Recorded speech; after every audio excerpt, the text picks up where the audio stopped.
Hey, what's up everyone? Today I wanted to talk about Resistance: Fall of Man.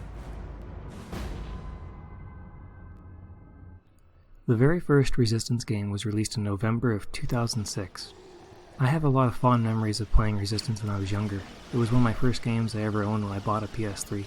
I think for a lot of people, Resistance: Fall of Man was one of the first games they owned, since it was a launch title for the PlayStation 3 when it released in 2006. Finding good launch titles back in 2006 was very difficult. I remember everyone was really excited about the game Lair, but the motion controls ruined the game. Holy Jesus. What is that? What the fuck is that? Resistance: Fall of Man, for the most part, was the most solid title upon release, and for quite a few months. It's been so long since it came out, I can't even tell you how many times I played it, but I know I've beaten it on the hardest difficulty, and I can say without a doubt the game is very hard. Ooh! Ooh! Ooh! Ooh! Ooh! Ooh! Ooh! The first item I wanted to look at in this review is the gameplay. Resistance: Fall of Man, being a first-person shooter, takes a lot of influence from the original FPS, Doom. There is no limit to the number of weapons that Nathan Hale is allowed to carry.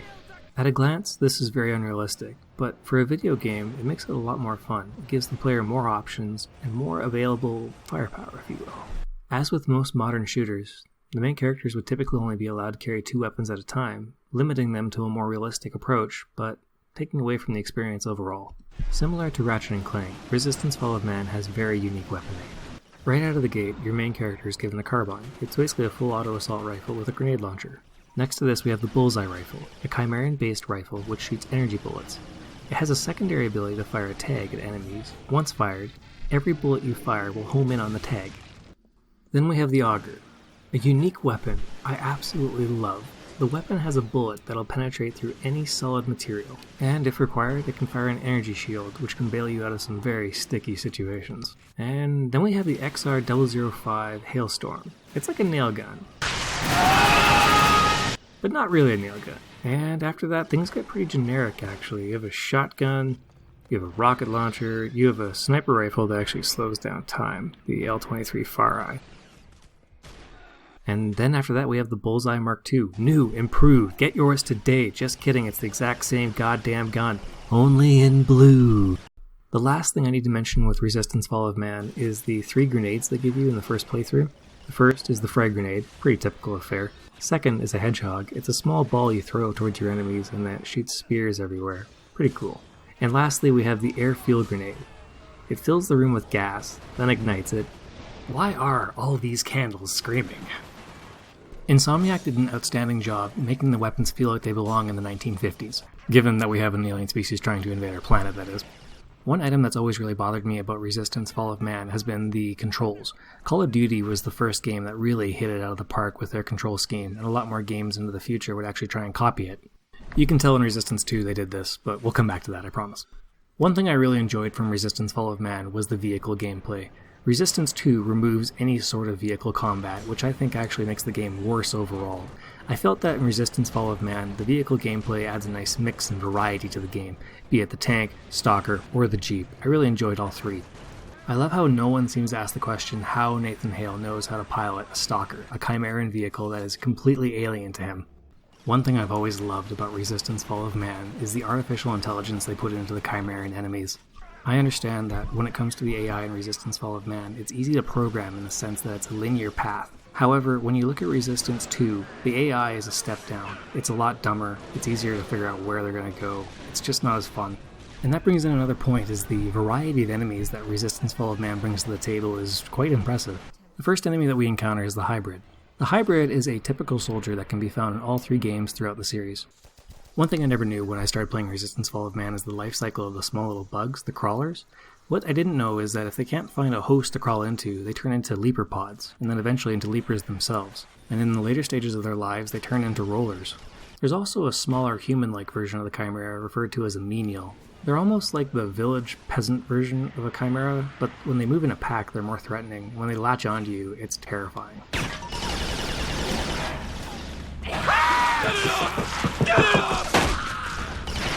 There's also a very tall, intimidating version of the Chimera referred to as a Greyjack.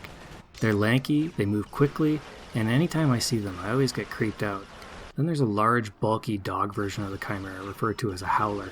They're not that bad alone, but when there's two of them going after you, it's pretty easy to get killed. The tougher, stronger version of a hybrid is referred to as a hardfang. You see them probably about a third of the way into the game, and they basically move a little faster, they're a little harder to kill, and they actually add a little more challenge to the game, which is nice.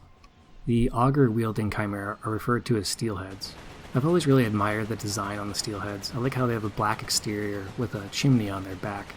The Titan enemies that are seen throughout Resistance Fall of Man are gigantic. They carry around a massive cannon, and they remind me of the Barons of Hell from Doom.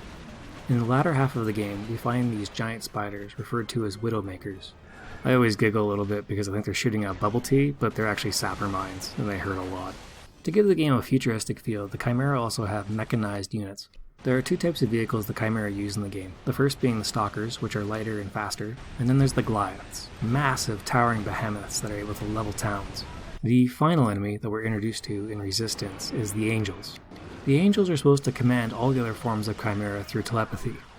Once we kill the final Angels at the end of the game, in theory, it should release all the other Chimera from their control, which brings me to the plot of Resistance Fall of Man. We, the players, get to enjoy being Nathan Hale, a typical American soldier who participates in Operation Abraham. And unfortunately, Operation Abraham turns out to be a massive failure. All Americans that participate, in exception to Nathan, are killed. This was always one of my biggest griefs with the story in Resistance, is that Nathan Hale is just unkillable, and everyone else is just meat for the grinder. It's right out of Starship Troopers. After Nathan's knocked out by a barrel at a bus depot, he's kidnapped and taken to a conversion center. When Nathan awakes, he sees that menial Chimera are actually converting the Americans that were recently infected. A younger version of myself always questioned why they didn't take away his guns, but in reality, they probably assumed he was infected, therefore there was no reason to disarm him. As Nathan moves through the conversion facility, he finds two American soldiers. These two soldiers are extremely important to the plot. Just kidding, the girl beside them is actually the one who's important. It's Rachel Parker. She's the narrator of our story. I don't know if you guys ever noticed this, but the way he stares at her as she goes into the air vent is extremely creepy. So, then a bunch of shenanigans ensue, and our two heroes manage to escape the facility. Nathan Hale is then sent to Manchester to recover a convoy, which has an angel. After saving the convoy, Nathan and Rachel go to Northern Command. They find that the base has been completely wiped out, and Nathan is forced to fight his way to the angel. Nathan and the angel get along famously.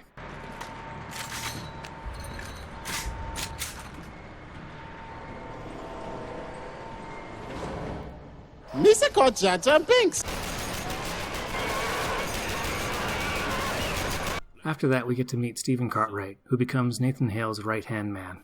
The two of them head out into the countryside, where they discover that the Chimera are actually excavating an existing tower underground. They then make their way to Southern Command, where we find the Chimera are attacking.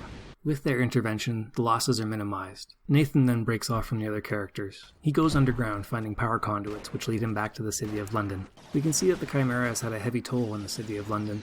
Nathan then fights a stalker, he kills a Titan. This then allows for air support to drop off a tank. As he carries on, the Allied forces break through and assist him. And this leads us into the final battle with the Chimera.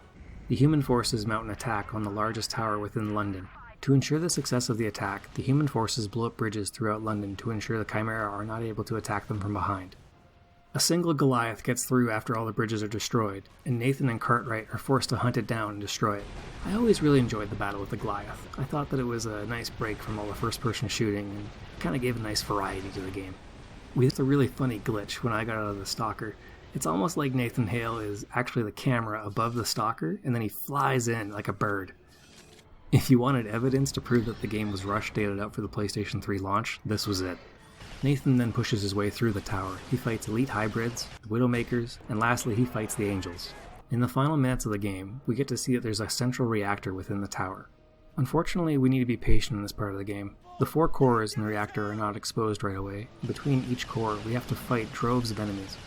And after the final core is destroyed, the game comes to a close.